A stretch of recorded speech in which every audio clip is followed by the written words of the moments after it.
Starmie may be the most hated Mega Pokemon of all time for its goofy and stupid looking design. But what if I told you that conceptually, this Mega Pokemon isn't stupid at all, and that it's the product of nearly 30 years of lore and foreshadowing, as Mega Starmie is an alien Pokemon that is trying to take over and replace humanity.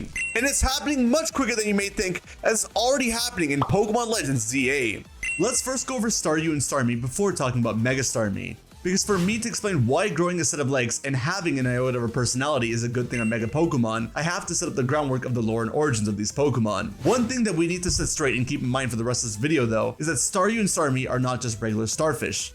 There's a reason as to why Starmie carries a psychic typing with it, and that's because it's heavily implied to come from outer space. From as far back as Pokemon Stadium in the year 1999, Starmie's Dex entry had mentioned the Pokemon coming from space. When away from human eyes, its core is said to glow mysteriously in 7 colors. This Pokemon may have come from outer space. But obviously, Starmie came from Staryu, and seeing how Staryu is just a pure water type, you may think that Staryu has no connection to outer space, and that it only gains the connection with Starmie when it evolves. But no, that's not true. Take its Dex entry from Super Smash Bros. Melee, that alludes to it being possibly related to Cleffa. That right there is our first indication that Staryu itself is a Pokemon that comes from space, as Cleffa and its whole family are said to have come from space themselves. So Staryu, while being a starfish, might have been a starfish that came from space, like a shooting star. But that idea sounds lame, like, yeah, it could either be a shooting star or a starfish, but why would it be a shooting star that chooses to live in the water when it can live in space? Well, thankfully, there's one single Dex entry of Staryu's that explains its true origins, and that's that Staryu technically isn't born a Staryu at all. It's born out of stardust. In many places, there are folktales of stardust falling into the ocean and becoming Staryu. Many folktales in Pokemon have proven to be true, and this may be one of them, because as you've seen from the other 2 previously mentioned Dex entries, Staryu does constantly glow mysteriously at night, and this glow seems to be communicating with the night sky. But what is out there in the night sky? Aliens, or alien Pokemon, we don't know, but the psychic type is commonly associated with Pokemon from space, or alien Pokemon, such as Deoxys and Behem. And with the way the story is going right now for Staryu at least, this is what its origins seem to be. Staryu was initially just stardust that fell into the earth. Whether it was placed there or fell there intentionally by another being or Pokemon, we don't know. But just like all life on Earth, it started to form in the water. When the stardust landed in the water, Staryu was formed over time, and somehow, Staryu was able to remember or know to communicate with the beings or Pokemon from outside of Earth, in space, leading me to think that this stardust was placed intentionally or maliciously. Or, being stardust, it just naturally learned to communicate with beings from space as a Staryu. Or other aliens began to communicate with it, as its core seems to be a radio transmission of some sort, and it learned to communicate through there. And as it evolves into Starmie, that's where and why it gets its psychic typing from. Because through its extraterrestrial communication, it's now learned of its origins. It knows it's not a Pokemon that originated from this planet, and now it has a mission that it needs to fulfill. A mission to take over and replace humanity. When it comes to Starmie, we're first going to establish its origins and then go through a flurry of Dex entries before talking about all the different instances in which its plan to supplant humanity has been shown throughout the past few generations of Pokemon. Starmie's origins are basically the same as Staryu's, but there's one key part of both their origins that I forgot to go over. Ultraman. Ultraman is a popular Japanese show about this humanoid alien that has a human host and defends Earth from kaiju monsters and stuff. I never really watched it before, but it seems to be another Power Rangers or Super Sentai kind of show. Ultraman's relation to Mega Starmie is the fact that it's a humanoid alien. But with the whole Staryu family, the connection is to the gem on its chest, as that serves as the place where it shoots beams from. But not only that, but that gem serves as its heart. In both shows, Ultraman and the Staryu family have their gems or hearts flash when they're weak, showing the connection. But if there is any doubt that this was actually the Staryu family's heart, Staryu Stadium 2 Dex entry proves it. It not only proves that the gem is the heart, but strangely enough, their heart is beating at the same rate of a human heart.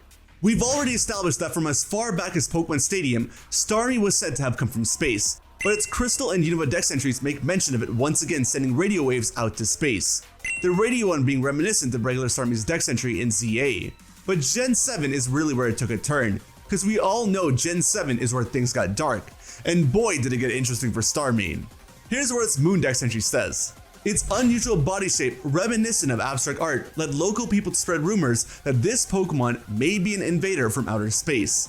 An invader from outer space. The word invader is very interesting because that implies that it has malicious intentions. And then we get to Mega Starmie, whose dex entry states that its movements have become more human-like. Whether it's simply trying to communicate or wants to supplant humanity is unclear. We definitely see it trying to become more human-like in games such as Ultra Sun and Ultra Moon, with the side quest where Starmie is competing in staring contests with various different Pokemon and wins, but loses when it gets tickled and expresses disappointment and wants to continue the staring contest, but gets pulled away by its trainer. I personally take the tickled thing as it trying to learn what humans would lose to and learn in that way, adding to its goofy personality when it becomes Mega Starmie, but it could just be a Starfish thing, I don't know. Regardless, through this, we do see the former of Mega Starmie's dex entry happening, but I can promise you that it doesn't just want to communicate. Mega Starmie's origins are different from Staryu and Starmie's. While design-wise it's just Starmie with longer legs, in movement it's clear that it's gained a lot more than just long legs. It's gained a whole personality, becoming more human-like as the dex said. But everyone is focused on the way Starmie runs. But what got me intrigued at first is its initial pose when it Mega Evolves, the power pose with its hands on its supposed waist, because this is a pose that is very similar to the Starmen from Earthbound. I'm sure most people haven't played Earthbound, but you may have seen these guys in Smash Bros at least. They're alien invaders who are evil and use psychic powers to attack along with beeps and bops to communicate. Does that seem familiar in any way? It's not just the Starmen who have a connection to Mega Starmie. It's also a reference to a Japanese movie called Warning from Space, which is about starfish-like aliens disguised as humans that travel to Earth to warn the imminent collision of a rogue planet and Earth. But hang on, that seems contradictory. There are 3 pop culture references, Ultraman, Earthbound, and this movie. But 2 out of the 3 references make the alien seem like a good guy, so isn't it likely that Starmie as a species is also on humanity's side?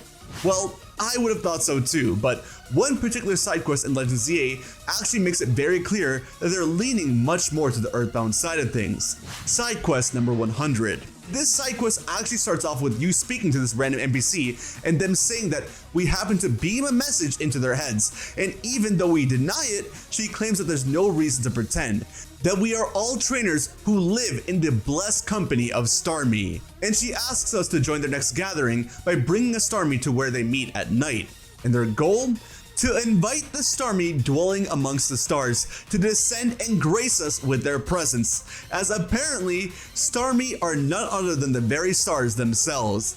And so, if you're crazy enough, or if you're just trying to complete everything you can do in this game, you go to this gathering at night with your Starmie, and what do you find? A goddamn Starmie cult. These people are all cracked in their head. They're just as crazy as you for not subscribing to the channel this late into the video. They gather in a semicircle of sorts and say it's time to call down a Starmie dwelling from the heavens, and that their hearts have to be one with Starmie for this to happen. And they begin to invoke it by yelling out a Starmie cry non-stop. These people are lost, but you wouldn't believe it, apparently a shooting star came down to blow up Plaza after this, and they claim that a new Starmie has decided to grace the planet, and the crazy leader tells us that they will see us again in a year's time, making this an annual ritual. But anyways, I don't think I have to spell it out for you. The Starmie have already begun to mind control these people. They see Starmie as the divine, the supreme, the perfect beings. Ain't no way that's just a coincidence with everything else going on. Their origins and dex entries all point to this, and Mega Starmie turning this humanoid with that specific dex entry with this specific side quest originating from the same game pretty much confirms it. But I understand if many of you think that this still came from left field, and I personally don't think so because of Gen 7, because Gen 7 adds one more layer onto this whole lore in theory, and that's the layer of how Starmie and Staryu reproduce for one massive takeover, because as we know, they're Pokemon that don't have any gender, so technically it's impossible to reproduce without Ditto, but as we established, Staryu seems to have a different life cycle than other Pokemon. There's one other crazy Ultra Sun and Ultra Moon side quest that I think brings this whole thing together. And that's the quest about the lost brother from Iki Town. Now Hoops and I made a whole video about this way back when, which will not be entertaining to watch now, but more or less, we go over how this mysterious old man is actually the lost brother of this woman from Iki Town. And where was this man lost for like 20 or 30 years? He was lost in space. He had his memories from space wiped when coming back to Earth, and when we restore his memories, he goes back into space. So sure, more alien-human and Pokemon relations, but what does this have to do with Mega Starmie? Well, This mysterious old man actually also appeared in the Sun and Moon demo. And when he appeared, he actually gives you Stardust. And when his sister gives you a reward for finishing her side quest, she also gives you Stardust. What do Starmie and Staryu have the potential of holding when you catch them? Stardust. And in the ZA side quest, what do they mean when they say that a Starmie has descended or landed on Earth? If it's in Blue Plaza, I doubt it's an actual Starmie, because if it was, everyone would be making a ruckus about it. So what is it most likely to be? Stardust. They're trying to plant as much Stardust as possible on Earth, so that, like we established earlier, this Stardust will form into Staryu, so that the alien invasion takeover can happen. And that's why the old guy from space also gives us Stardust, because he's on the alien side now. Coincidence? Conspiracy theory?